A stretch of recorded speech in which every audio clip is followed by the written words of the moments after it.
ноос нь олуур за арь ширний боловсруулалтыг бол бараг 2 дахин нэмэгдүүлнэ гэсэн зорилготой анх гарч ирсэн. За 2024 онд анх санаад хэлжсэн тийм. Тэгэхээр яг одоогоор бас хэрэгжил хэр зэрэг байгаа талаар бас хэлсэн. За Монгол Улсын ерөнхийлөгч Чухнагийн хүрсэх одоо яг энэ ногоон доктортой хөгжлийн чиглэлд хэд хэдэн санаачлагыг төвшүүлсэн. За нэгдүгürt нь бол тэрбум мод үндэсний хөдөлгөөн. За тэрбум мод үндэсний хөдөлгөөний хүрээнд бол одоогоор 116 сая модыг дүүцүүлсэн хэлбэрээр болон бодитоор тарж уруулад байна. За хоёрдугаарт нь бол хүнсний хангамж аюулгүй байдал, хүнсний усгал үндэсний хөдөлгөөнийг зарлаад одоогоор одоо нийтдээ 53 шинэ одоо үйлдвэрүүд ашиглалтанд ороод 1000 гаруй шинээр бүтээгдэхүүн, хүнсний бүтээгдэхүүнүүд үйлдвэрлэж эхэлсэн байна. За 3 дугаарт нь цагаалт үндэсний хөдөлгөөнийг одоо 2020 зарлаад 2025 оны эхний улирлаас бол хэрэгжүүлж эхэлсэн. Тэгэхээр энэ бол одоо улсын хурлын 63 дугаар тогтоолоор 2024 оны 6 дугаар сард батлагдаад тэгээд энэ одоо хөдөлгөөний гол зорилго маань бол бид одоо энэ боловсруулалтын төвшинг ноос ноолоор арь ширний боловсруулалтын төвшинг 2 дахин нэмэгдүүлнэ гэсэн ийм зорилготой цагаалт үндэсний хөдөлгөөн хэрэгжиж эхэлсэн. За энэ 63 дугаар тогтоол дээр бол нийт 4 үндсэн чиглэлийн 27 арга хэмжээг авч хэрэгжүүлэхээр байгаа. Тэгэхээр энд бол одоо нэгдүгürt нь салбарын хууль эрх зүйн орчныг сайжруулах, энд бол хөнгөн үйлдвэрийн салбарын тухай хууль бол одоо Монгол улсад одоогоор байхгүй байгаа. Энэ дээр хүнс үдэ аж ахуйн үйлдвэрийн яам дээр одоо ажлын хэсэг гараад ажиллаж байгаа. За мөн хүний нөөцийн одоо хөнгөн үйлдвэрийн салбараар хүний нөөцийн маш их дутагдалд орсон. За тэгээд экспортыг нэмэгдүүлэх, мөн одоо түүх үеийн бэлтгэн нийлүүлэлтийн тогтолцоог сайжруулах гэдэг энэ чиглэлээр одоо үйл ажиллагаануудыг хэрэгжүүлэхээр байгаа. Тэгэхээр цагаалт үндэсний хөдөлгөөн хэрэгжиж эхлээд одоо жилийн хугацаанд бол нийтдээ 500 тэрбум орчим төгрөгийн хөнгөлөлттэй зээлийг 100 гаруй аж ахуй нэгжүүд ноос ноолоор арь ширний аж ахуй нэгж үйлдвэрүүд аваад байгаа.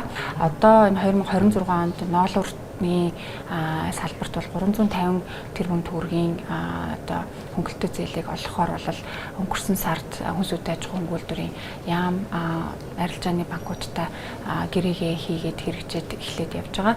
Тэгэхээр 2025 онд мөн одоо зөвхөн самсан ноолуурыг экспортлох техникийн зохицуулалтыг хийж өгсөн. Энэ бол бас одоо түүхэн ач холбогдолтой юм техникийн зохицуулалт болсон. Тэгэхээр энэ хүрээнд бол Монгол улс анх удаа самсан ноолуурын экспорт одоо өнгөрсөн 24 онтой харьцуулахад 5 дахин өсч 335 сая $, одоо орлогыг самсан ноолуураас аваад байгаа. За арь ширний салбарт бол одоо бид 500 мянган хос гутал үйлдвэрлэхийн хүчин чадлыг бол нэмэгдүүлсэн. За Монгол улсын хэмжээнд бол за угаах болон самнах одоо хүчин чадал 100% одоо суйрлагдсан гэж хэлж болохоор байгаа. Ийм үр дүнгуудыг бол цагаалт үндэсний хөдөлгөөний хүрээнд хэрэгжүүлсэн байна. За үндэсний ногоон лаб санаачлагыг бас ерөнхийлөгчийн тамгын газраас анх танилцуулсан. За 2 дугаар сард одоо албан ёсоор танилцуулсан тийм. Тэгээд нэгдүгээр эхний одоо төслийнхөө эхний шатн дээр явж байгаа. Тэр яг одоогоор хэрэгжилт хэр зэрэг байгаа талаар та мэдээлэл өгөх үү? За тэгээ. За энэ жил 2026 онд Монгол улсын засгийн газрын санаачлагаар зөрчилдөд тэмцэх талуудын баг хурал буюу COP17 хурал зохион байгуулагдаж байна. За мөн Монгол улсын санаачлагаар нэгдсэн үндэсний ерөнхий ассамбле 2026 оныг бэлчээр ба нүүдлийн мал аж ахуй эрхлэгчдийн жил болгон зарласан. Тэгэхээр Монгол улс одоо энэ байгаль орчинд энэ чиглэлд манлайлан ажилладаг юм байна гэсэн томоохон мессежийг бол дэлхийд хүргэж байна. Тэгэхээр энэ чиглэлд бол Монгол улс одоо Монгол улсад одоо олон улсын хаарлын төвд орж байна гэж хэлж болно. Тэгэхээр энэ хүрээнд бол Монгол улсын ерөнхийлөгчийн тамгын газрын санаачлагаар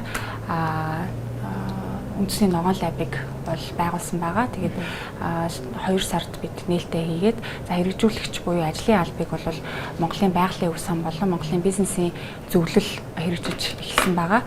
Тэгэхээр 2 сараас хойш бид нээлттэй хийгээд за National Green Lab Org гэдэг вебсайт бол ашиглалтанд орсон.